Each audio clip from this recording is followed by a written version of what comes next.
Gulistan news के Delhi studio में आप सबको खुशामदीद। शाम के 4 बज चुके हैं और प्रोग्राम स्पेशल रिपोर्ट आप देख रहे हैं। मैं हूं आपके साथ आसिफ रशीद। खबरों की शुरुआत करने से पहले नजर अब तक की हेडलाइंस पर। एशिया का सबसे बड़ा बाग गुलेलाला सयाहों के लिए तैयार। शाम 5 बजे होगी इफ्तिताही तकरीब। एलजी मनोज सिन्हा तकरीब में करेंगे शिरकत।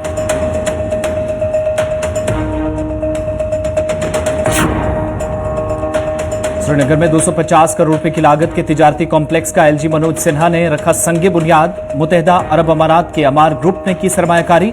एलजी ने जम्मू कश्मीर के लिए बताया तारीखी दिन। पीएमओ के जाली अफसर के खिलाफ तहकीकात जारी। एडीजीपी कश्मीर विजय कुमार ने कहा कोई इंटेलिजेंस नाकामी नहीं बल्कि गलती है। मुलविस अफसरान के खिलाफ होगी कार्रवाई।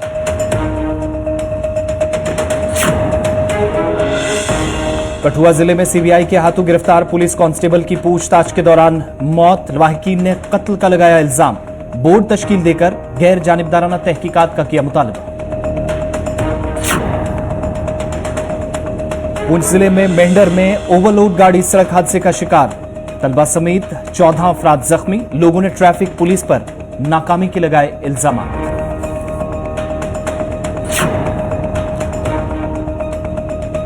और जम्मू कश्मीर के अंदर सियासी जमातों की जानिब से सरगर्मियां तेज। वादी कश्मीर के शुमाल जनूब में कई कन्वेंशंस और प्रोग्राम। मरकज और जम्मू कश्मीर इंतजामिया पार्टियों के निशाने पर। वैष्णो देवी रोपवे प्रोजेक्ट को लेकर इंतजामिया का इकदाम। लोगों के खदशात को दूर करने की खातिर कमेटी तश्कील दी गई। मकामी आबादी से मुशावरत के बाद होगा हतमी फैसला। एलजी मनोज सिन्हा।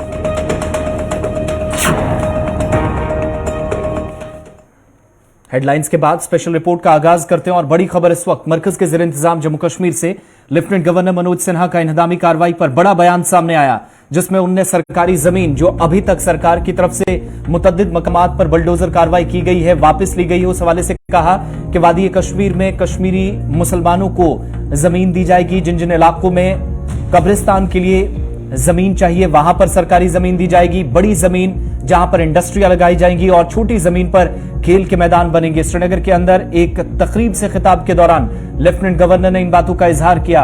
5 अगस्त 2019 का तारीखी फैसला था एलजी मनोज सिन्हा के मुताबिक, और इस फैसले के बाद से ही जम्मू कश्मीर के अंदर उन तमाम लोगों से कार्रवाई करके लेफ्टिनेंट गवर्नर के मुताबिक जमीन वापस ले ली गई जिन्होंने अपनी ही नहीं बल्कि कई नस्लों के लिए सरकार की जमीन नाम करा रखी थी। रजिस्ट्रेशन उनके नाम पर थी, लेकिन कार्रवाई की गई। अब यहां कवानीन के मुताबिक काम चलता है, लेकिन बड़ा बयान लेफ्टिनेंट गवर्नर मनोज सिन्हा के मुताबिक कि इंहदामी कार्रवाई आगे भी जारी रहेगी। सरकार की जमीन सिर्फ सरकार के पास रहेगी, लेकिन जहां जहां परेशानियां हैं, बड़ी जमीन है, ज्यादा जमीन है तो इंडस्ट्री लगेगी, कम जमीन है वहां पर खेल के मैदान बनेंगे। जम्मू कश्मीर के नौजवानों को मुख्तलिफ डिसिप्लिन में अलग अलग जगहों पर फील्ड में बेहतरीन कारकर्दगी का मुजाहिरा कर मकामी और कौमी सतह पर या बैनुल अक़वामी सतह पर खेलने का मौका मिलेगा। उनके लिए इंफ्रास्ट्रक्चर तैयार होगा और साथ ही साथ जहां जहां से शिकायत हैं, परेशानियां कश्मीरी भाइयों को हैं या कश्मीरी अवाम को हैं, वहां पर कब्रिस्तान के लिए अगर कहीं जमीन जरूरत है तो सरकार वो भी देगी। सरकार ने यह फैसला किया है, प्लान बनाया है कि कब्रिस्तान के लिए भी कश्मीरी मुसलमानों को जमीन दी जाएगी। इंडस्ट्रीज लगेंगी, खेल के मैदान कुछ जगहों पर बनाए जाएंगे और महकमों को भी ये जमीन जो है वो आने वाले दिनों में दी जाएगी। लेकिन कार्रवाई साथ साथ जारी रहेगी और ये सारा सिलसिला बदलते जम्मू कश्मीर से जम्मू कश्मीर के लेफ्टिनेंट गवर्नर के मुताबिक जारी है। 5 अगस्त को जो फैसला लिया गया उसके बाद से ही सारी चीजें मुमकिन हो सकी। इससे पहले सिर्फ और सिर्फ बातें की जाती रही, काम नहीं हुआ। लेफ्टिनेंट गवर्नर श्रीनगर के अंदर एक तकरीब से खिताब कर रहे थे जहां पर उनका यह बड़ा बयान सामने आया। एक समय था जब 200 दिन हड़ताल में बीतते थे, अब 200 दिन स्कूल और कॉलेज चलते हैं। अब 10,000 की संख्या में भारत का तिरंगा लेकर पुलवामा और त्राल में शोपियां में भी लोग भारत माता की जय का नारा लगाते हैं। तो एक बड़ा बदलाव पिछले 3 वर्षों में हुआ और मैं जितनी बार मैं कहता हूं मुझे बार बार ये ध्यान आता है कि 5 अगस्त 2019 जम्मू कश्मीर के लिए एक ऐसा दिन था और मैं मानता हूं कि माननीय प्रधानमंत्री की दृढ़ इच्छाशक्ति के कारण भारत की संसद ने जो फैसला किया उसका नतीजा है कि ये वातावरण आज जम्मू कश्मीर में बना है। पहले चाल कछुए की थी और आज रूल ऑफ लॉ ही नहीं स्थापित हुआ है। आजादी से लेकर और 2 साल पहले तक कुल प्राइवेट इन्वेस्टमेंट जम्मू कश्मीर में 14,000 करोड़ रुपए का आया था। जो लोग रोजगार का सवाल उठाते हैं उनसे मैं कहना चाहता हूं कि क्यों आपने ऐसी परिस्थितियां पैदा की। माननीय प्रधानमंत्री ये पिछली बार जम्मू आए थे तो उस समय 38,000 करोड़ रुपए की ग्राउंड ब्रेकिंग सेरेमनी माननीय प्रधानमंत्री जी ने की थी। हम कोशिश कर रहे हैं, जमीन की उपलब्धता हमारी बढ़ रही है। कुछ लोगों ने कई पीढ़ियों के लिए जमीन रख ली थी और जमीन सरकारी रख ली थी, अब उनके कब्जे से बाहर हो गई। सरकार की जमीन सरकार के पास आ गई है और मैं आज ये कहना चाहता हूं कि जो बड़ी जमीन है उसमें इंडस्ट्री लगेगी, जो छोटी जमीन है कश्मीर जम्मू के नौजवान उसमें खेलेंगे। और मैं जानता हूं ऐसे अनेक गरीब परिवार हैं, हमारे मुस्लिम भाई हैं कश्मीर के, अंतिम दौर में जब मौत हो जाती है तो उन्हें जगह नहीं मिलती है। वो जमीन हम ऐसे गरीब कश्मीरी भाइयों को भी देने वाले हैं अंतिम समय में जिन्हें दफन किया जा सके। जमीन हमने लिया है, जानबूझ के लिया है। और आज मैं कहना चाहता हूं कि अभी जिनके पास बची है आगे आने वाले दिनों में सरकारी जमीन सरकार के पास ही रहेगी, दूसरे के पास नहीं रहेगी। लेफ्टिनेंट गवर्नर मनोज सिन्हा बात कर रहे थे। आगे बढ़ते हैं। जम्मू कश्मीर के लेफ्टिनेंट गवर्नर मनोज सिन्हा जो कृष्णनगर में मौजूद थे और यहां मज़ाफाती इलाका सिमपुरा के अंदर आज 250 करोड़ रुपए की लागत से तामीर होने वाले गैर मुल्की सरमायाकारी के पहले तिजारती कॉम्प्लेक्स का संग बुनियाद भी उन्होंने रखा। शॉपिंग कॉम्प्लेक्स 300 कनाल अराजी पर मुहीद, जो कि इस कॉम्प्लेक्स के लिए खलीजी मुल्क मुत्तहिदा अरब अमारात यानी यूएई के अमार ग्रुप ने सरमायाकारी की है। तकरीब के बाद लेफ्टिनेंट गवर्नर ने मीडिया से बातचीत के दौरान कहा कि जम्मू कश्मीर के लिए तारीखी दिन है। अपने खिताब में भी उन्होंने कहा कि मुत्तहिदा अरब अमारात के अमार ग्रुप ने श्रीनगर के सिमपुरा में 10 लाख मुरब्बा फीट रकबे पर 250 करोड़ रुपए की लागत का तिजारती मॉल कायम करने पर सरमायाकारी करने का फैसला किया और उनके मुताबिक ये फख्र का लम्हा है और अमार ग्रुप जम्मू और श्रीनगर में आईटी टावरों के कयाम के लिए भी सरमायाकारी करेगा। मजमूई तौर पर यह 500 करोड़ रुपयों की सरमायाकारी होगी और उनके मुताबिक यहां रोजगार भी इससे बढ़ेगा।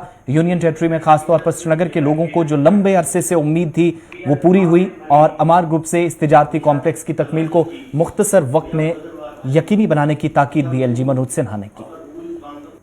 पहली बार फॉरेन डायरेक्ट इन्वेस्टमेंट कश्मीर में आया है, वो भी इमार ग्रुप की ओर से। आज 10 लाख स्क्वायर फुट के माल का भूमि पूजन हुआ है। 250 करोड़ रुपए की लागत से ये माल बनने वाला है। बगल में ही जमीन दी गई है आईटी टावर के लिए, उसका भूमि पूजन भी अगले महीने होगा। और एक जम्मू में भी आईटी टावर 150 करोड़ रुपए की लागत से बनेगा। मोटे तौर पर ये 500 करोड़ रुपए का इन्वेस्टमेंट है।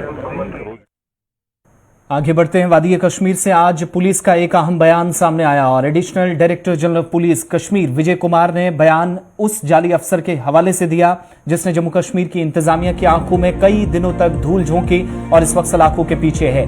खुद को पीएमओ का एडिशनल सेक्रेटरी और न जाने क्या क्या बताने वाला जाली अफसर जो गिरफ्तार है, विजय कुमार ने आज बयान देकर कहा कि किसी भी तरीके से ये जो कार्रवाई हुई है इसमें इंटेलिजेंस फेलियर नहीं है। मामले में जो अफसरान मुलव्वस होंगे उनके खिलाफ भी कार्रवाई होगी और कोई इंटेलिजेंस नाकामी नहीं है बल्कि एक गलती है।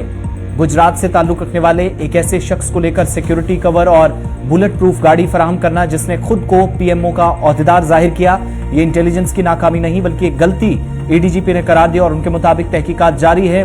विजय कुमार के मुताबिक जहां वो श्रीनगर में एक तकरीब के मौके पर इसके बाद मीडिया से बात कर रहे थे, उनने कहा कि जबानी मकालमे या हुक्म पर किसी को भी सिक्योरिटी कवर फराहम नहीं करते, लिहाजा यहां पर जो कार्रवाई फील्ड लेवल पर अफसरान से हुई है अगर उसमें कोई कमी पाई गई, खामियां थी या कोई परेशानी रही तो वहां पर भी तहकीकात इस वक्त की जा रही है।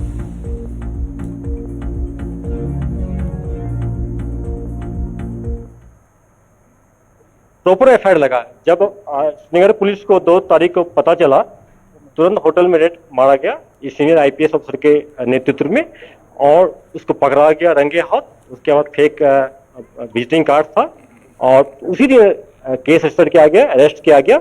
14 दिन पुलिस की रिमांड में रहा। रिक्वेस्ट इंट्रोगेशन हुआ, तफ्तीश हुआ है। अभी जुडिशियल रिमांड में जेल में बंद है पूरा और उसमें हम लोग पूरा तफ्तीश प्रोफेशनली कर रहे हैं और उसमें गुजरात पुलिस का भी हेल्प ले रहे हैं। उसमें किसी को बख्शा नहीं जाएगा। ये एसओपी पहले से है, इंस्ट्रक्शन तो बात आती रहती, लेकिन पुलिस को किसी भी वर्बल डायरेक्शन पर सिक्योरिटी नहीं प्रमोट करना चाहिए, हम लोग नहीं करते हैं।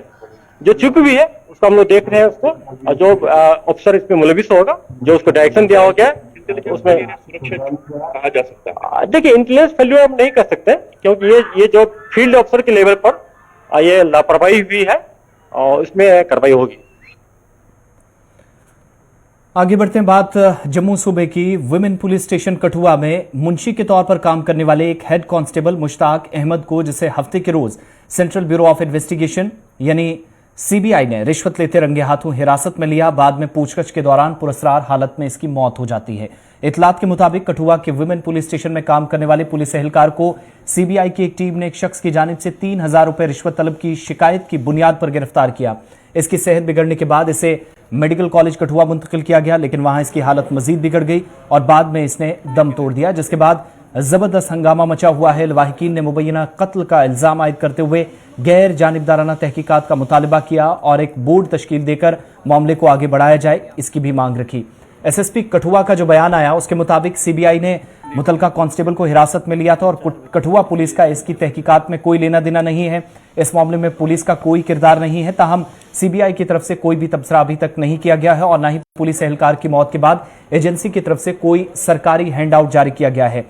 तफसीलात के मुताबिक इसकी गिरफ्तारी के बाद पहले सीबीआई की तरफ से जारी करदा एक हैंडआउट में यह भी कहा गया था कि पुलिस एहलकार को शिकायत कुंदा से 3,000 रुपए रिश्वत तलब करने के सिलसिले में गिरफ्तार किया गया था। तिब्बी और कानूनी लवाजमात मुकम्मल करने के बाद लाश का पोस्टमार्टम होगा, लेकिन लवाहिकीन के संगीन इल्जामात के बीच हंगामा आखिरी इतलात मिलने तक जारी था। हमें शाम को लगा 9 बजे पता। अच्छा, हाँ 9 बजे पता लगा। कौन आया था घर में? सुना घर में किसी ने फोन कर दिया। अच्छा, पुलिस ने हाँ वो भी आए थे ना पहले 8 बजे, तो वो आए हमारे घर में। अच्छा, वही चोर जो थे उन्होंने हमारे साथ मेरे जबरदस्ती साइन करवाए। कौन? सीबीआई वाला? हाँ मुझे पता नहीं कौन थे वो, सीबीआई वाले थे और कौन था कोई नहीं था। दो लेडीज थी, पता नहीं पेपर था कुछ। कंप्लेन किसने करी उधर पुलिस स्टेशन में? पहले तो ये भी पता लगाना चाहिए ना कि किसने कंप्लेन की, भाई किसने एप्लीकेशन लिखवाई उधर। हाँ पता तो चले वो कौन था, सामने तो आए वो। हाँ क्या आपको क्या लगता है फंसाया गया है उनको? बिल्कुल फंसाया गया और मर्डर किया उनका, फंसाया गया और मर्डर किया है उनका, मर्डर किया उनको। इंसाफ चाहिए जनाब, इसका जो भी किया होगा उसका इंसाफ चाहिए। हमें एफआईआर उनके नाम की चाहिए जिन्होंने इनको अरेस्ट किया था। अगर कुछ भी था तो कोई ना कोई बात होती है। बात से मतलब ये थोड़ा है कि बैल लाया और उसको कत्ल कर दिया और चला गया, वो ये थोड़ा होता है। इंसान को इंसानियत चाहिए। अब कुछ भी होगा ऐसे ही, कई दुनिया ऐसे ही मरती जाएगी, कोई पूछने वाला नहीं रहेगा। अब ये महकमे के आदमी थे, इनको तो एफआईआर उन पर करनी है भाई। हमारे साथ जो भी हुआ वो जो है वो गलत हुआ। मेरी न्यूज आती है, पहले मैंने देखा कि 3 लाख या 3,000 है। भाई गढ़ में सच बता, मेरे को 3 लाख पुलिस स्टेशन से कहां से पकड़ा गया। जब मैंने जूम करके देखा तो वो 3,000 था। फिर रात के 10 बजे मुझे पता चलता है कि इसकी डेथ होगी और ऐसी डेथ होना बहुत सदमे वाली है। और हमें उम्मीद है पूरी कि इस पर इंक्वायरी नहीं हुई। अगर इंक्वायरी नहीं हुई तो हम कोर्ट का दरवाजा इसके लिए लोग जरूर खटकाएंगे। परिजनों के लिए क्या मांग करते हैं? परिजनों के लिए ये मांग है कि डेथ कॉम्पेंसेट मिलना चाहिए। देखो उसकी जान चलेगी, वो वापस तो नहीं आएगी। डेथ कॉम्पेंसेट उसकी जो फैमिली को, वो तो उसका हक है, वो तो ऐसा उनको मिलना ही मिलना है। मजिस्ट्रेट इंक्वायरी क्या चाहते हैं? नहीं, हमें सबसे पहले तो एफआईआर, उसके बाद बोर्ड बैठेगी, उसमें मजिस्ट्रेट होंगे, मजिस्ट्रेट साथ में बैठेंगे, हमारे 1-2 आदमी टीम में होंगे। उसके बाद पोस्टमार्टम होगा। वहाँ एक लेटर सा दे आए हैं कि हम यहाँ आए हैं, हमने फलानी चीज़ यहाँ से उठाई है। एक राशन कार्ड की नकल है, फोटोकॉपी, एक चेकबुक से उन्होंने एक चेक निकाला है, बाकी कुछ नहीं है। बाकी कोई मसला नहीं हुआ है। अनफॉर्चुनेटली उसमें जो है उसमें मुझे एसीआर कठुआ का इंक्वायरी अफसर बनाया गया है। इसमें जो भी हम अंडर प्रोसीजर जो भी है वो कार्रवाई करेंगे और सभी पार्टीज हैं उनको सबको अपनी बात रखने का मौका दिया जाएगा। तो अभी पोस्टमार्टम के लिए क्या बोर्ड बनाया गया, क्या करें? हाँ, पोस्टमार्टम में इसमें जीएमसी की तरफ से एक बोर्ड बना है, वो डॉक्टर साहब जो हमारा 3 मेंबर का बोर्ड है उसमें कार्रवाई कर रहा है। शनिवार दोपहर कठुआ के महिला थाने में सीबीआई की टीम ने एक हेड कांस्टेबल को रंगे हाथों 3,000 रुपये की रिश्वत लेते गिरफ्तार किया। पूछताछ के दौरान उसकी तबीयत बिगड़ती है और देर शाम को उसको कठुआ के मेडिकल कॉलेज में इलाज के लिए लाया जाता है। इलाज के दौरान रात करीब 8 बजे उसकी मौत हो जाती है, जिसके बाद स्थिति को देखते हुए जम्मू कठुआ रेंज के डीआईजी ने इसकी मामले की मैजिस्ट्रेट जांच के लिए डीसी कठुआ को पत्र लिखा, जिसके बाद आज सुबह पोस्टमार्टम से पहले पहुंचे उसके परिजनों ने आरोप लगाए हैं कि सीबीआई की टीम पर एफआईआर दर्ज हो और उसके बाद मैजिस्ट्रेट जांच शुरू की जाए। और उनका कहना है ये उनके लिए साफ तौर पर एक हत्या का मामला बनता है। वही उनका कहना है कि सीबीआई के लोगों ने चोर बनकर उनके घर पर भी दबिश दी और वहां पर भी उनके साथ बदसलूकी की है। कठुआ से रंजीव मेहता, गुलिस्तान न्यूज़। इधर पुंछ जिले में एक ओवरलोड इको गाड़ी इस सड़क हादसे का शिकार हुई जो एक गहरी खाई में गिरने से 13 तालिब इल्मों समेत 14 अफराद जख्मी हुए हैं। तफसीलात के मुताबिक हादसा पुंछ के मेंढर में हुआ, जहां कीरी कांगड़ा इलाके के करीब उस वक्त ये गाड़ी हादसे का शिकार हुई जब इको वैन ड्राइवर के काबू से बाहर हुई। कई फीट गहरी खाई में गिरने की इतलात मौसूल हुई और उसके बाद तस्वीरों के जरिए भी इसकी तस्दीक हुई। इसके नतीजे में 14 अफराद जख्मी हुए, जिनमें 5 बच्चियां शामिल हैं। सभी जख्मियों को मकामी रजाकारों और पुलिस समेत इमदादी कारकुनों की फौरी तौर पर मकामी अस्पताल इनकी मदद से पहुंचाया गया। बीएमओ मेंढर के मुताबिक 14 जख्मियों को सब डिस्ट्रिक्ट अस्पताल लाया गया। इनमें से 2 को जदीद इलाज के लिए जीएमसी राजौरी मुंतकिल किया गया, जहां हादसे के बाद पुलिस ने मुकदमा दर्ज करके तहकीकात भी शुरू कर दी। वहीं मकामी लोगों ने ट्रैफिक पुलिस पर इल्जाम आयद किया कि वो गाड़ियों में ओवरलोडिंग को रोकने में नाकाम रही है, जिसकी वजह से इलाके में हादसात मुसलसल देखे जा रहे हैं। फोन आया था कि ये करीब एक एक्सीडेंट हुआ है, तो मैंने थोड़ी यहाँ से अपनी एम्बुलेंस मूव की और शिफ्ट कराया सभी को वहाँ से, और यहाँ से जो है सारे इंजोर्ड हमारे पास पहुँच चुके हैं। इसमें टोटल इंजोर्ड जो है वो 14 हो चुके हैं अभी तक, तो इसमें से 6 बात जनूबी कश्मीर के ज़ैनबपुरा वची शोपिया में जम्मू कश्मीर अपनी पार्टी की जानिब से आज एक रोज़ा कन्वेंशन का इनेकाद अमल में लाया गया। वची ज़ैनबपुरा इलाके में होने वाले अपनी पार्टी के कन्वेंशन में पार्टी सदर समेत सीनियर लीडरान व सैकड़ों दीगर लोगों ने शिरकत की।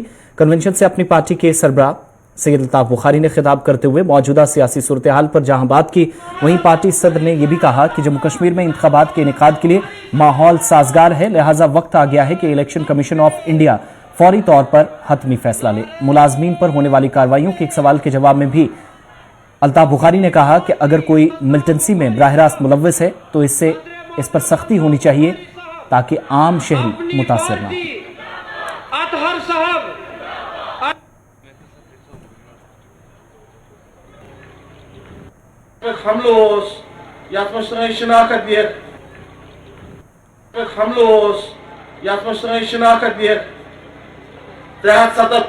उड़ो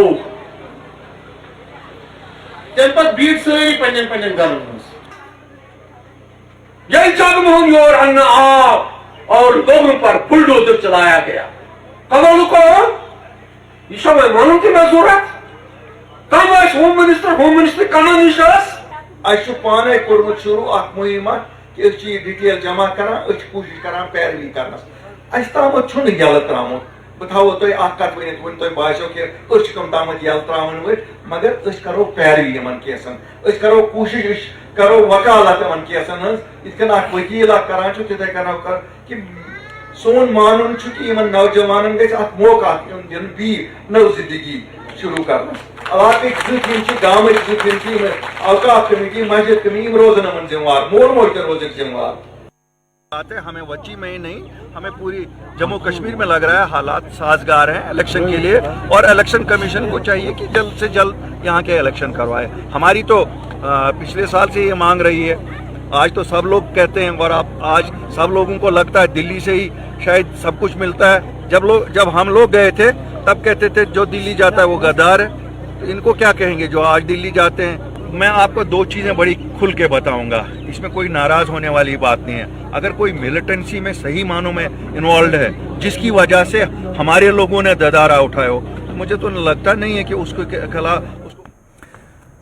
इधर नौगाम चांदपुरा श्रीनगर में भी Jammu Kashmir Peoples Democratic Party की जानिब से एक रोजा कन्वेंशन मुनक्किद किया गया, जिसमें कसीर तादाद में पार्टी कारकुनान ने शिरकत की। पार्टी लीडर महबूब बेग और गुलाम नबी लोन हांजोरा समेत कई लीडरान ने कन्वेंशन से खिताब कर मौजूदा सियासी सूरत हाल पर अपने ख्यालात का इजहार किया। कन्वेंशन के जरिए पार्टी कारकुनान पर जोर दिया गया कि वो पार्टी को इस्तेकाम बख्शने के लिए तंदही से खिदमात जारी रखें।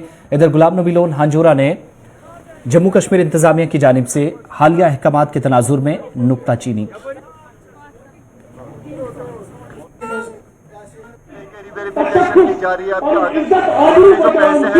देखिए हर रोज नए आर्डर आते हैं, नए कानून आते हैं, काले कानून आते हैं। यहाँ पे कोशिश सिर्फ यही हो रही है कि जम्मू कश्मीर के लोगों को यहाँ किसी न किसी तरह से तंग तलब किया जाए, उसी लिए ये कानून लाते हैं। मुझे ये समझ आती है कि बीजेपी वाले यहाँ पे यही ख्याल करते हैं कि जम्मू कश्मीर के जो लोग हैं, जो रहने वाले हैं, उनको किस तरह से तंग किया जाए, उनको किस तरह से पास। पीपल्स डेमोक्रेटिक पार्टी का एक और वर्कर कन्वेंशन मुनक्किद हुआ जो गेस्ट हाउस चवलगाम कुलगाम में था। इस मौके पर पीपल्स डेमोक्रेटिक पार्टी के सीनियर रहनुमा सरताज अहमद मदनी, तर्जुमान मोहम्मद अमीन डार और दीगर मौजूद रहे। मीडिया के सवालों के जवाब में पीपल्स डेमोक्रेटिक पार्टी के लीडर सरताज मदनी ने कहा कि पीडीपी वर्कर्स मीटिंग तलब की गई थी, जिसका असल मकसद पार्टी को मजीद मजबूत बनाना और लोगों की शिकायत सुनने, उन शिकायत को उजागर करने और उनके मसाइल का हल करना था, ताकि कोशिशें मुस्तकबिल में जारी रखी जा सकें। ये हमारी आज की नॉर्मल मीटिंग थी। हमने अपने वर्कर्स से बात की, लोगों के मसाइल सुने, लोगों की बात सुनी। ये वो हमने डिस्ट्रिक्ट कमेटी, जोनल कमेटीज और ब्लॉक कमेटीज के वर्कर्स को बुलाया था। वही अपनी पार्टी क्या है, क्या करेंगे, कैसे करेंगे, अपनी पार्टी को मजबूत कैसे करेंगे, इसी बारे में मीटिंग थी। भारतीय जनता पार्टी के अखिलती मोर्चे के सदर ने कहा कि बीजेपी जम्मू कश्मीर में तमाम तरह के इंतखाबात के लिए तैयार है। बीजेपी माइनॉरिटी मोर्चा के सदर जनूबी कश्मीर के अनंतनाग जिले में पार्टी कारकुनान की एक मीटिंग के बाद गुलिस्तान न्यूज से बात कर रहे थे। उनने कारकुनान पर जोर देकर कहा कि वो बूथ लेवल तक सरगर्मियां बढ़ाएं और घर घर जाकर आवाम को पार्टी की पॉलिसियां और एजेंडे के ताल्लुक से आगाह करें। कि एज ए माइनॉरिटी मोर्चा का अध्यक्ष होने के नाते ये मेरा पहला टूर है कश्मीर में। तो मैंने सारे कश्मीर का टूर करना है, काफ़ी जगह कर चुका हूँ और बाकी भी करना है। यहाँ जो डिमांड्स रखी गई हैं ये सिर्फ यहीं पे नहीं रखी गई, साउथ कश्मीर में ही नहीं रखी गई। मेरा मकसद ये है कि मैं लोगों से मिलूं, उनकी प्रॉब्लम्स के बारे में जानूं और हो सके तो उसका, लेकिन चुनाव जब भी होगा हम भारतीय जनता पार्टी बिल्कुल तैयार है। सरहदी जिला पुंछ में सरकार के प्रिंसिपल सेक्रेटरी और महकमा स्किल डेवलपमेंट जम्मू कश्मीर के सेक्रेटरी डॉक्टर असगर हसन सामून ने विमेन ITI सुरनकोट का दौरा किया। अपने दौरे के दौरान उनने ITI के मेन गेट का न सिर्फ इफ्तिताह किया बल्कि इसके अलावा PPP मोड के तहत वर्कशॉप का संगे बुनियाद रखा। स्टाफ, ट्रेनर्स और सुरनकोट के शहरियों से उनने बराह रास्त आज बातचीत भी की। डॉक्टर असगर हसन सामून जो कि इंस्टीट्यूट के टॉपर्स में आज असनाद भी तकसीम कर रहे थे। इस मौके पर इलाके के अवामी नुमाइंदों और कॉलेज अमले व तालिबात ने भी इस तकरीब में शिरकत की। और अपने उसूलों के इंतहाई पाबंद, तहजीब व तमद्दुन से भरपूर, अगर इन तमाम सिफात को यकजा कर दिया जाए तो डॉक्टर असगर हसन सामून का पेपर बनता है। आप ये ऑफिस ये होल्ड कर रहे हैं, पब्लिक ऑफिस रिप्रेजेंटेटिव, आप अपने ITI खोल सकते हैं, पार्टी भी खोल सकते हैं। बाबा गुलाम शाह ने, उन्होंने, मसूद चौधरी ने एक छोटे पैमाने पे शुरू किया, आज वो बड़ी यूनिवर्सिटी बन चुकी है ना। भले वो गुजरू को अलग देती हूँ डिग्री, पहाड़ियों को अलग डिग्रियां देती हूँ, लेकिन काम तो अच्छा कर रहे हैं ना। वहाँ का प्रोडक्ट जो है ना, काबिल बच्चा निकलता है। मैंने कहीं देखे हैं बच्चे, KS में भी गए हैं, दूसरी चीजों में गए हैं, लेकिन एक बुजुर्ग के नाम पे आपने शुरू किया, वो ट्रस्ट था। वैष्णो देवी की जो यूनिवर्सिटी है, जगमोहन सिंह टाइम से पहले वहाँ पे ऐसे ही वो कहा जा रहा था, क्या हो रहा था। अब वो पिलग्रिमेज भी करते हैं, 1 करोड़ लोग वहाँ पे आता है, जिसमें यहाँ के स्टाफ की शॉर्टेज का मसला था, जिसमें introduction of new courses, new trades in ITI women Surankote and also in government degree college Surankote. तो इस पर काफी डिटेल्ड जो है डिस्कशन हुई। के पते पे आया, अयूब शबनम का नाम था।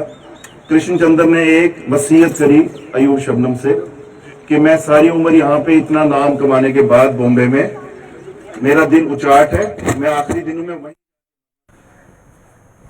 चलिए चलते चलते आपको खबर बताएं, श्रीनगर के अंदर जबरन पहाड़ियों के दामन में वाक़ा एशिया का सबसे बड़ा बागे गुलेलाला, जो कि अब से कुछ मिनट बाद सयाहों के लिए खोल दिया जाएगा। इस बार 12 लाख से ज्यादा हसीन व जमील ट्यूलिप बल्ब तैयार हैं, यानी मुख्तलिफ अकसाम के, जो न सिर्फ फूल लगाने की तैयारी 3 माह कबल शुरू हुई थी वो मुकम्मल हो चुकी है। और थोड़ी देर बाद लेफ्टिनेंट गवर्नर मनोज सिन्हा श्रीनगर पहुंचे, जो इस वक्त श्रीनगर में मौजूद हैं, टुलिप गार्डन पहुंचेंगे। इफ्ताही तकरीब में बतौर मेहमान खुसूसी शरीक होंगे। गुलिस्तान न्यूज़ पर और तमाम सोशल मीडिया प्लेटफॉर्म्स पर बराह रास्त आपको नशरियात दिखाने की कोशिश करेंगे। टुलिप गार्डन सयाहों के लिए आज से तकरीबन 1 माह तक खुला रहेगा। चलिए, स्पेशल रिपोर्ट में इतना ही। गुलिस्तान न्यूज़ पर खबरों का सिलसिला ब्रेक के उस पार जारी रहेगा।